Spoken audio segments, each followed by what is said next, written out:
안녕하세요. 저는 평범한 삶을 살아가고 싶었던 30대 후반의 한 남자입니다. 아직 그렇게 많은 삶은 아니지만 나름대로 여태까지 성실하고 부지런하게 살아왔습니다. 그저 아이를 낳고 평범한 가정을 이루고 싶었지만 인생이 제 뜻대로 되지 않았습니다.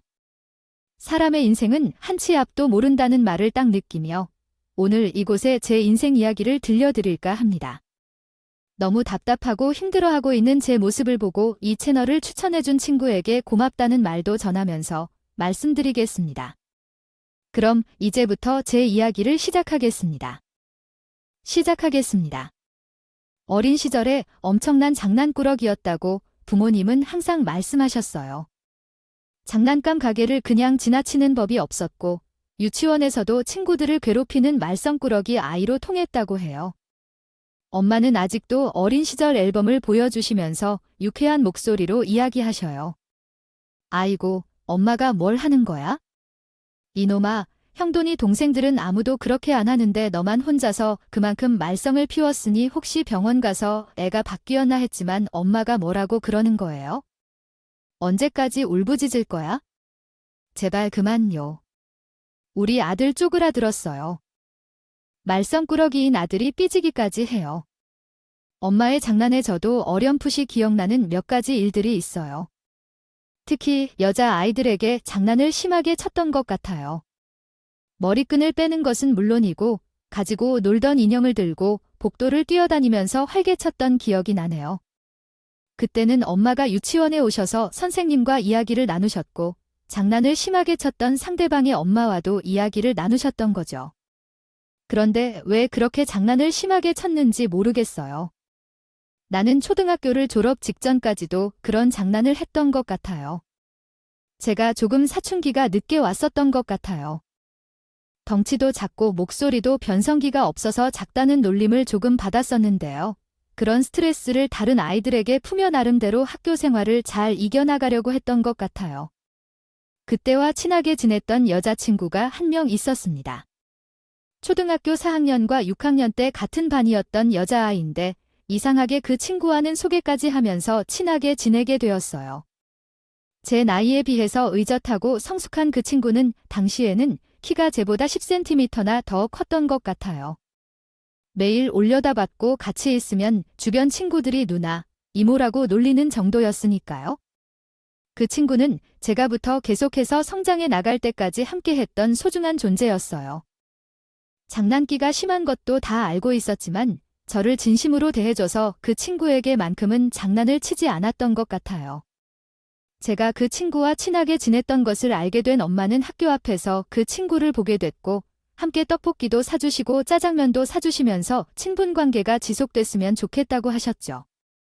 중학교에 가면서 어쩔 수 없이 다른 학교로 배정이 됐지만 그 친구와의 끈은 놓지 않았어요.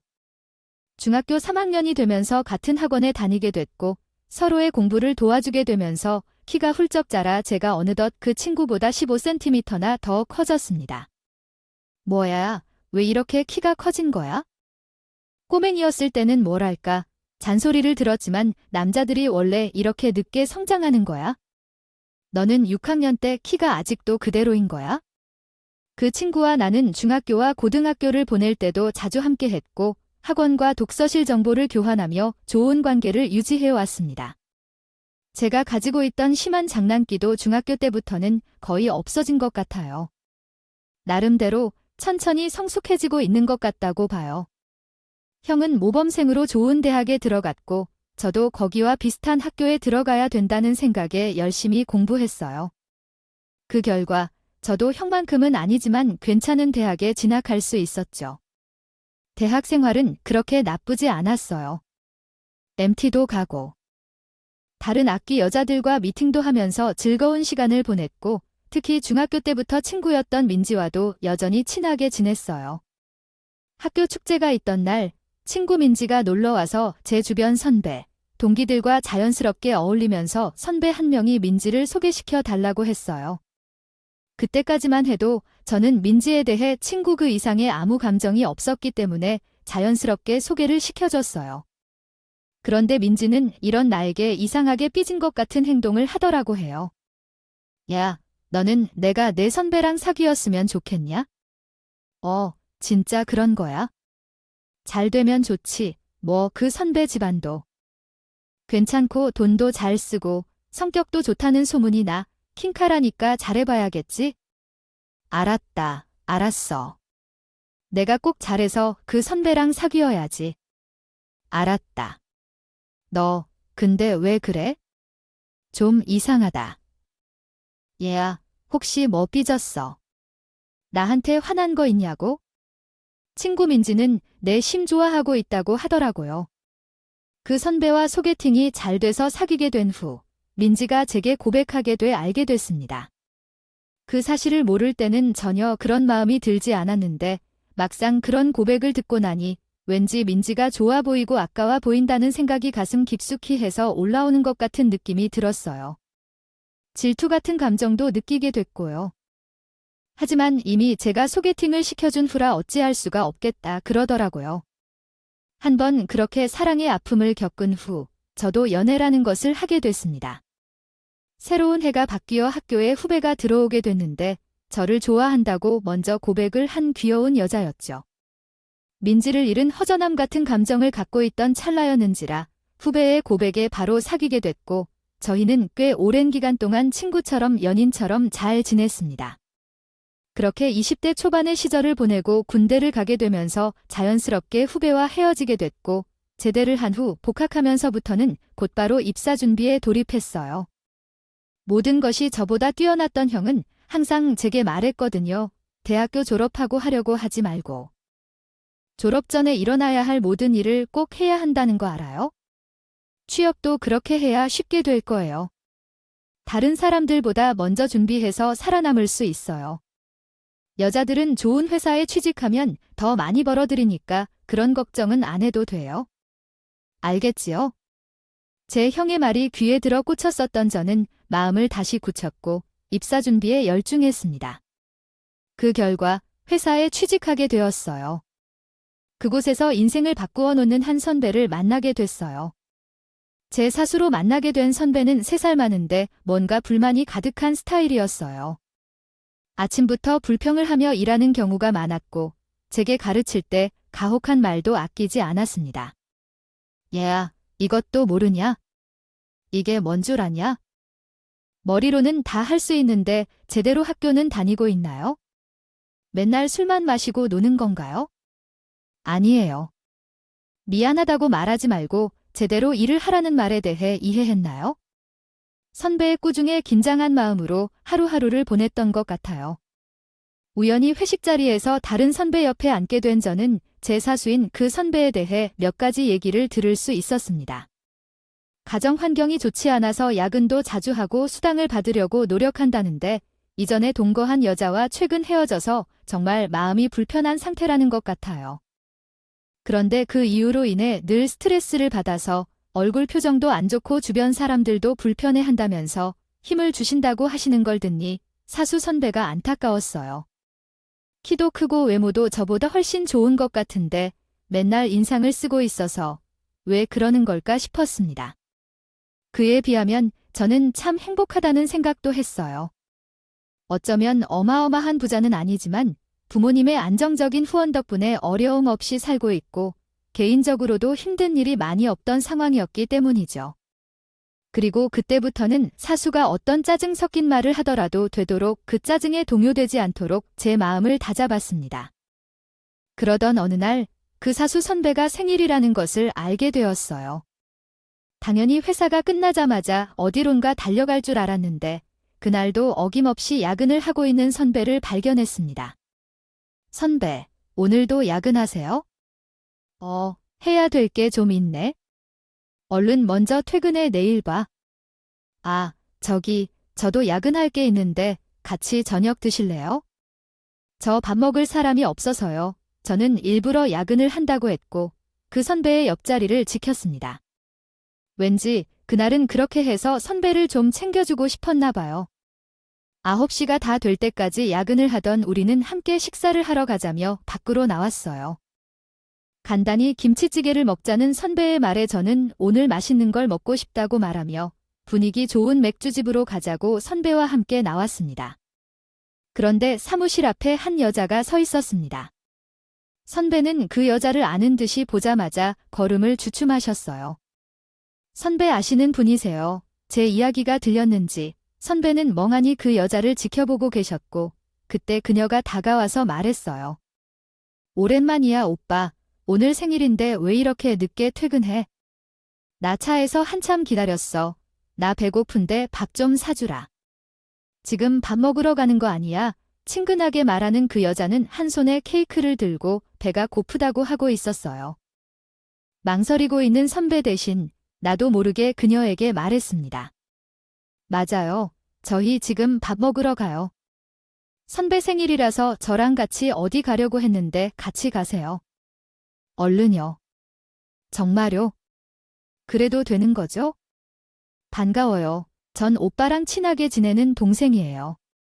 저희는 엉겁결에 셋이 분위기가 좋은 맥주집에서 자리를 함께하게 됐습니다. 명품백을 들고 있던 그녀는 쾌활한 웃음소리와 화려하게 꾸민 액세서리가 눈에 띄는 스타일이었는데 사람을 밝게 해주는 그런 에너지를 갖고 있더라고요. 술이 한 잔, 두 잔 들어가니 순식간에 분위기는 좋아졌고 케이크에 촉까지 꽂으며 재미있는 시간을 보내게 됐습니다. 사수 선배는 그날 기분이 좀 복잡해했습니다. 보였어요. 좋아하면서도 뭔가 어두운 면도 있었고 엎치락 뒤치락 하긴 했지만 결론은 술을 마시니 기분이 좋아지는 것 같더라고요. 술병은 조금씩 쌓여갔고 결국 선배는 먼저 술에 취해 뻗었어요. 테이블 위에 엎드려 정신을 차리지 못하는 선배를 두고 우리는 몇몇 이야기를 나누게 됐습니다. 근데 그 선배령은 어떤 관계에서요? 이런 거 여쭤봐도 되나요? 그러며 그냥 친한 오빠예요. 아주 친한 오빠예요. 서로를 너무나도 잘 아는 그런 오누이 같은 사이죠. 좀 오빠가 힘들어서 위로해 주러 왔어요. 이 사람은 친구도 많이 없고 가정 형편 때문에 잘 만나려고 하지도 하지 않는다. 않거든요. 그러니까 저라도 와서 챙겨주려고 한 거죠. 그러시구나. 아 정말 좋은 친동생 같은 분이 계셔서 선배는 좋으시겠네요. 에이, 저는 이렇게 좋은 후배가 곁에 있다는 게 더 좋은 것 같은데요. 몇 살이세요? 여자친구 있으세요? 그녀는 왠지 제게 호감을 갖는 것 같아 보였어요. 제 모습이 너무 보기 좋다고 하면서 이것저것 물었고 저 또한 좋은 에너지를 갖고 있는 그녀가 싫지만은 않았습니다. 술에 취한 선배를 옆에 두고 1시간이 넘도록 이야기를 하며 한 잔, 두 잔, 또 술잔을 기울였고 결국 연락처까지 교환하게 됐어요. 그녀는 선배에게는 서로 연락처 교환한 건 비밀로 해달라고 하면서 사적인 그녀에게 그것까지 알리고 싶지 않다고 하더라도 저는 아무런 의심 없이 그렇게 한다고 말했고 취한 선배를 부축해서 보내려는데 그녀가 같은 방향이라고 하면서 자신의 차에 태워 대리기사를 불러갔습니다. 선배와 친한 관계라고 하니 집도 알 수 있겠구나 하면서 그때는 대수롭지 않게 넘겼어요. 다음날 선배는 숙취에 고통스러워하며 출근했고 제게 부끄러운 듯 고맙다는 표현을 했습니다. 저기, 어제 별일 없었지? 고맙다. 맨날 혼내기만 하는 사수가 뭐가 좋다고. 생일이라고 그렇게 챙겨주냐? 에이, 선배님 한 번 사수는 영원한 사수죠. 오히려 선배 덕분에 제가 회사 업무 역시 빨리 처리하면서 좋습니다. 그 이후로 선배와의 관계는 조금씩 좋아졌어요. 제가 선배의 사정을 이해하려 노력했고 선배도 이전보다 덜 화를 내지 않으려고 노력했어요. 그리고 그녀와의 연락도 더 자주 하게 됐습니다. 그녀는 하루에도 몇 번씩 쾌활한 말투로 메시지를 보내고 저도 그에게 힘이 나서 함께 연락했었죠. 당시에는 오랜 여자 동창인 민지와도 좋은 관계를 유지하고 있었어요. 민지도 대학을 졸업하고 제보다 더 먼저 취직을 해서 가끔씩 회사가 끝나고 만나서 밥도 먹고 영화도 보며 시간을 보냈거든요. 학창시절 친구 관계는 돈으로도 살 수 없을 정도로 소중해요. 생각하고 있었습니다. 새로 연락하게 된 그녀도 제가 여자 동창 친구와 보내는 시간에 대해 잘 알고 있었어요. 만나고 싶다고 했던 날에 제가 친구와 먼저 약속이 있었으니까요. 시간이 지나면서 그녀는 제가 여자 동창생과 만나는 것에 질투가 난다며 단호하게 말했어요. 자기는 자기만 바라보는 남자가 필요하다면서 그 남자가 저였으면 좋겠다고 했어요. 저도 그때 한창 그녀를 좋아했던 상태라서 그녀의 이야기를 들어주었습니다. 오빠, 나도 오빠가 나만 바라봐줬으면 좋겠어. 아무리 여자 동창생이라 해도 남녀가 둘만 밥 먹고 술을 마시고 영화를 보고 이건 아니잖아. 응, 나는 있고 싶지 않아. 아니야? 무슨 말을 하는 거야? 난 선배에게도 얘기 안 하고 너랑 만나고 있는데. 나랑 내 동창 사이도 그 아무것도 아니지만 내가 싫다면 최대한 자제할게. 그녀의 부탁을 들어주려다 보니까 자연스럽게 저의 친구인 민지와는 멀어지게 되었어요. 그리고 얼마 후 그녀와 본격적으로 불타는 연애를 하게 되었고 민지도 제게 여자친구가 생겼다는 걸 알고는 연락을 잘 하지 않았어요. 결국 저와 민지와의 관계는 조금 멀어지게 되었어요. 하지만 저는 너무나 사랑하는 그녀가 생겼기에 전혀 허전하지 않았습니다. 제 남동생과 형은 제게 애인이 생긴다는 사실을 알게 되자 당장이라도 만나보고 싶다고 너무 신이 났어요. 특히 남동생은 자신이 여자를 평가할 수 있는 능력이 뛰어나다며 자랑하더군요. 어린 시절부터 열심히 공부한 남동생은 늘 자신의 눈높이와 끼가 넘치는 성격으로 주변 친구들에게 인기를 끌었고 사업 소양이 있다고 생각됐습니다. 그래서 전문대를 나온 후에는 단지 사업을 준비하려고 했는데 프랜차이즈 음식점에서 매니저로 일하며 창업을 준비 중이었죠. 저는 형과 남동생에게 애인을 소개해 주었어요. 그날 애인은 더욱 멋있게 차려입었습니다. 명품 원피스까지 갖춰 입고 나왔어요. 저는 한창 그녀에게 콩깍지가 씌어있는 상태라서 모든 것이 마냥 예뻐 보이기만 했지요. 웬일인지 남동생은 그녀를 보는 표정이 썩 좋지는 않았어요. 자리가 끝나고 난 뒤에 남동생은 따로 저를 만나자고 불러내더니 그녀에 대해서 아는 사람인 것 같다고 얘기했어요. 저쪽이 형이어서 형 여자친구 말이야 나 어디서 본 것 같다고 했는데 생각해보니까 내 친구랑 나이트에서 신나게 놀고 따로 자리까지 했던 여자 같아. 그것도 몇 번이나 연락해서 만났었거든. 얘야, 나이트는 누구나 갈 수 있는 거잖아. 나 같은 사람도 회사에서 회식을 하면 때로는 친구들이 생일 파티를 할 때에도 참여하게 되고 그러는데 아니야 형. 그 정도가 아닌 완전히 나이트 죽순인 것 같아. 그럴 때에도 여러 남자들과 함께 술을 마시고 맨날 부킹하고 완전 그런 애야. 내 친구들 중에 막 그 여자랑 노는 애가 있는데 그 애랑 완전 잘 어울려서 몇 번이나 모텔에도 가고 막 그랬어. 너 뭐 확실해? 확인해봤어. 아닐 수도 있잖아. 왜 형한테 그렇게 욕을 하냐고? 아니 형. 그래도 딱 봐도 어느 정도로 알 수 있는 거야? 형이랑은 안 어울려. 그리고 그 나이에 그런 옷이랑 가방을 들고 나온 걸 보면 형이 감당을 못한다며 남동생은 제게 극심히 말했어요.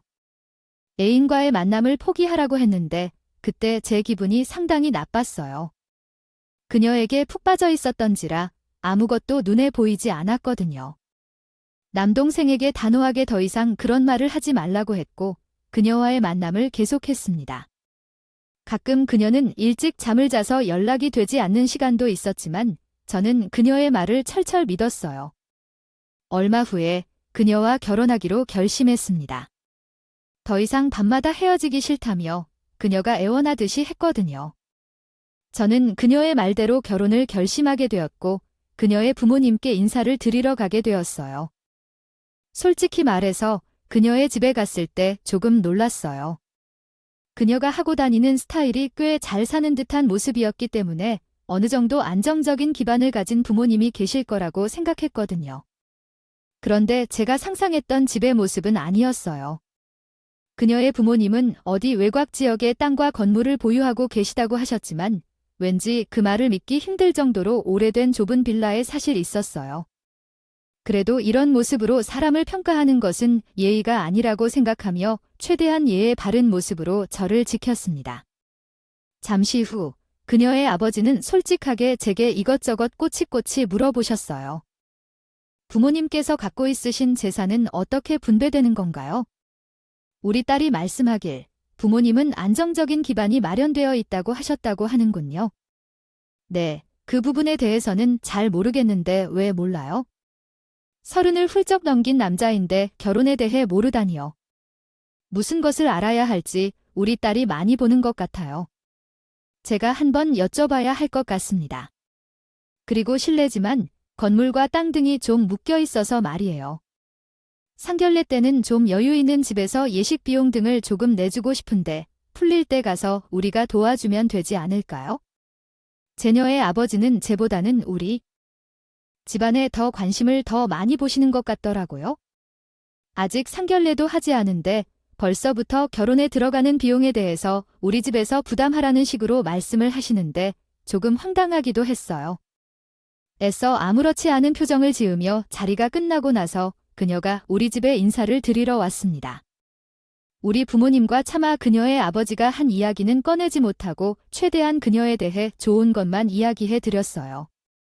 성격이 좋고 긍정적인 에너지를 주는 여자라고요. 부모님도 건강하게 생존하시고 작은 회사지만 열심히 직장 생활도 하고 있습니다. 제 이야기를 들은 부모님은 최대한 좋게 받아들여 주셨어요.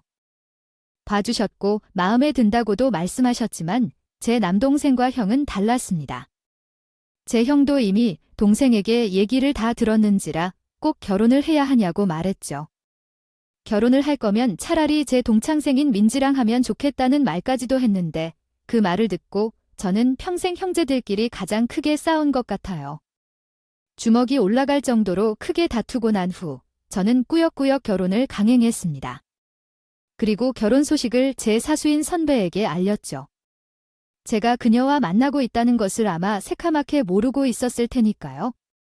저기 선배, 저 결혼할 것 같아요. 그래요. 저는 결혼이라니 좋겠다고 생각해요. 축하해요. 어떤 여자와 만났어요? 몇 번 만났어요? 그 여자, 제 선배 아는 사람이에요. 서진 씨예요, 선배. 선배는 제 말을 듣고 놀란 듯한 눈으로 바라보는데 잠시 동안 아무 말도 못하더군요. 둘이 그렇게 됐네. 잘 됐네. 그래요? 서진이 밝고 조언해야 잘할 거예요. 선배님 덕분이에요. 정말 감사해요, 선배님. 멋진 곳으로 대접해 드릴게요, 선배님. 놀라움은 뒤로 하고 저희는 결혼에 성공했어요. 상견례 자리에서 저희 부모님이 상처받으실까 봐 걱정되기도 했고 실제로 예식 비용부터 신혼집, 신혼여행까지 많이 생각해야 했어요. 몽땅 저희 부모님이 부담하시기는 했지만 그래도 아들의 한 번뿐인 결혼이니 아깝지 않다고 하셨어요. 그리고 제 처가에서 갖고 있는 건물과 땅이 있으니 나중에 저에게도 분명히 돌아올 것이라고 말씀하셨습니다. 부푼 꿈을 안고 신혼생활을 시작한 저는 서서히 뭔가 이상하다는 느낌이 들기 시작했습니다.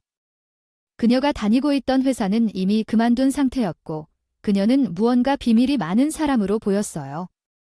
같은 집에 살다 보니 이전에는 보이지 않았던 것들이 하나하나 보이기 시작한 것이죠. 여보, 회사는 언제 그만뒀어? 나한테는 말해줘.